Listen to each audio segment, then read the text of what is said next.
तुम्हें पंजाब के farmer CM Charanjit Singh Channi की वो स्टेटमेंट याद है जिसमें उन्होंने कहा था कि हम यूपी, दिल्ली और बिहार के भाइयों को अपने स्टेट में नहीं घुसने देंगे।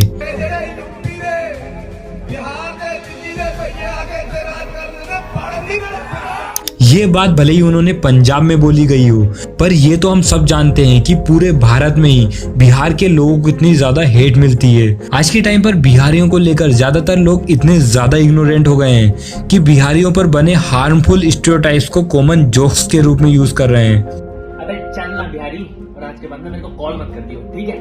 चल बिहारी साला।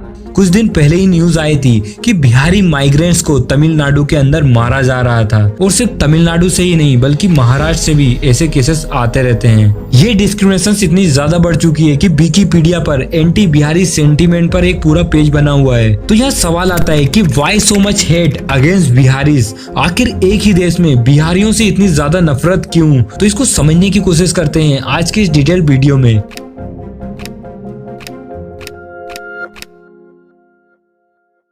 तो जब भी हम ये बातें किसी बिहारी के सामने रखते हैं तो उनको बड़ा गुस्सा आता है और वो मानने को ही तैयार नहीं रहते हैं। और जब भी कभी बात आती है कि बिहार इतना पीछे क्यों है, तो लोग डिफेंसिव मोड में आ जाते हैं और ये कहने लगते हैं कि सबसे ज्यादा आईएएस आईपीएस भी तो बिहार से ही निकलते हैं। और लोग बिहार की हिस्ट्री बताने लगते हैं कि चंद्रगुप्त मौर्य, जिन्होंने मौर्य एम्पायर की शुरुआत की थी, वो बिहार से ही थे। आचार्य चाणक्य, जिनका इंडिया की हिस्ट्री में बहुत बड़ा कॉन्ट्रीब्यूशन है, और आर्यभट्ट, जिन्होंने जीरो को इन्वेंट किया था, वो भी बिहार से ही थे। नालंदा यूनिवर्सिटी भी बिहार में थी, और फॉरेन इन्वेडर के आने से पहले तक सारी स्टेट की कैपिटल भी पाटलिपुत्र हुआ करती थी, जो मॉडर्न डे पटना हुआ करती है। पर ये सब तो हिस्ट्री की बात है, और चाहे हिस्ट्री कितनी भी ग्लोरीफाई क्यों ना हो, वो प्रेजेंट की कंडीशंस को चेंज नहीं कर सकती है। और प्रेजेंट की कंडीशंस को भी देखा जाए तो बिहार काफी ज्यादा स्ट्रगल कर रहा है। आज की डेट में बिहार पॉवर्टी, अनएम्प्लॉयमेंट और अनडेवलपमेंट के कारण स्ट्रगल कर रहा है। नीति आयोग की मल्टी डायमेंशनल पॉवर्टी इंडेक्स, जिसमें मल्टीपल फैक्टर्स को कवर किया जाता है, उसकी रिपोर्ट के according Bihar state poverty index में सबसे ऊपर रैंक करता है आफ्टर इंडिपेंडेंस। जहाँ साउथ में पेरियर और महाराष्ट्र में BR अम्बेडकर लोअर कास्ट के लोगों के लिए फाइट कर रहे थे, पर बिहार में लेट 80s तक कोई भी ऐसा लीडर नहीं था जो कि बिहार के लोगों के लिए फाइट कर सके। लेकिन जब लालू प्रसाद यादव जैसे कास्ट बेस्ड लीडर बिहार की पॉलिटिकल फील्ड में उतरते हैं, जिनका तो मोटो ही था कि हमें विकास नहीं बल्कि हमें सम्मान चाहिए। यहाँ तक कि लालू जी का चरवा स्कूल इनिशिएटिव्स, जिसमें मूसा नाम की बिहार की दलित कम्युनिटी जानवरों को चरवाने के लिए जमीन प्रोवाइड की। बिहार में ऐसी कई सारी स्कीम्स तो आई, पर प्रॉब्लम यही थी ना कि ये सारी स्कीम्स चालू होने के कुछ सालों में ही अपने आप ही बंद हो जाती है। और जो स्कीम्स चल भी रही थी वो सम्मान के लिए थी, ना कि डेवलपमेंट के लिए। ये कई बड़े कारण रहे जिससे बिहार में अदर स्टेट के मुकाबले बहुत कम डेवलपमेंट हुई। और बिहार आज सिर्फ गरीबी से ही नहीं जूझ रहा बल्कि लिटरेसी से भी जूझ रहा है। आज बिहार इंडिया का 3rd मोस्ट पॉपुलेटेड स्टेट है, लेकिन यहाँ लिटरेसी रेट सिर्फ 70.9% है, जो कि बॉटम 3 में आता है। फर्टिलिटी रेट 3.0 है, जो कि सबसे ज्यादा है, जिससे ओवर पॉपुलेशन होने का भी खतरा बना रहता है। ऐसी कई और पैरामीटर्स में भी बिहार सबसे ज्यादा नीचे आता है। एक ये बात भी है कि आईएएस आईपीएस भी सबसे ज्यादा बिहार से बनते हैं, और इसमें लोग प्राउड करते हैं। लेकिन इसमें प्राउड वाली बात है क्या? क्योंकि इसका मतलब ये नहीं है कि वहाँ लोग आईएएस आईपीएस बनकर लोगों की सेवा करना चाहते हैं, बल्कि बिहार में प्राइवेट इंडस्ट्री उतनी कैपेबल नहीं है कि वो लोगों को जॉब्स दे सके।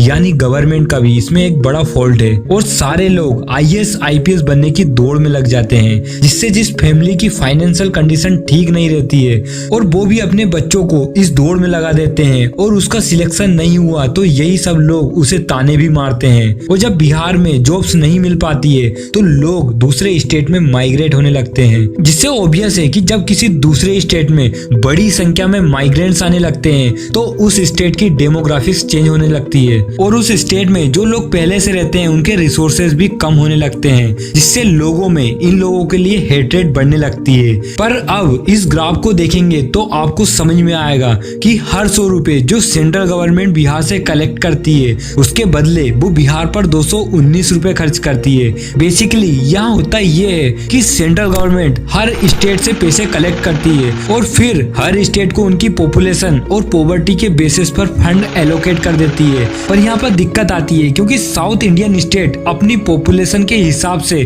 काफी अच्छा रेवेन्यू कलेक्ट करते हैं, जैसे तमिलनाडु, महाराष्ट्र, कर्नाटका, लेकिन उनको सेंट्रल की तरफ से काफी कम पैसे एलोकेट कराए जाते हैं। इस ग्राफ में देखोगे तो हर रुपए कलेक्ट करने पर तमिलनाडु रिटर्न में बस 29 रुपए और महाराष्ट्र को बस 13 रुपए मिलते हैं। इसलिए साउथ स्टेट की गवर्नमेंट सेंट्रल गवर्नमेंट को कहती है कि हमारे स्टेट का पैसा बिहार और यूपी के ऊपर खर्च क्यों हो रहा है, जबकि इन स्टेट्स में कई सालों से कोई प्रोग्रेस नहीं हुई है। और ये डेटा पॉलिटिकल पार्टियों के लिए इलेक्शंस में काफी इंपॉर्टेंट हो जाता है, क्योंकि अपने कैंपेन में वो जीतने के लिए किसी और को विलन बना देते हैं और अपने यहाँ की पब्लिक को बताते हैं कि हमारे यहाँ की जॉब्स, रिसोर्सेज तो यूपी बिहार के लोग खा जा रहे हैं। एक तो यूपी बिहार के माइग्रेंट्स वर्कर्स दूसरे स्टेट में होते हैं, तो वहाँ की कुछ हद तक डेमोग्राफिक चेंज होने से लोग फ्रस्ट्रेट होते हैं और ऐसे में ये नेता लोग अपने पॉलिटिक्स के लिए इस आग में घी और डाल देते हैं, जिससे हेट रेट और भी ज्यादा बढ़ जाती है।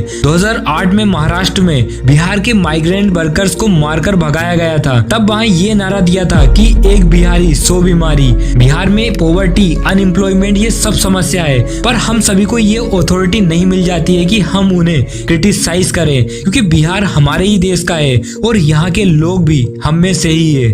इसलिए बिहार को हेट नहीं बल्कि उन्हें सपोर्ट करे और वहाँ ऐसे लीडर्स को चुने जो डेवलपमेंट पर फोकस कर सके और बिहार भी बाकी के स्टेट की तरह ही ग्रो कर सके। इस पर आपके क्या थॉट्स है हमें कमेंट में लिखकर जरूर बताएं और मिलते हैं अगले वीडियो में। तब तक जय हिंद।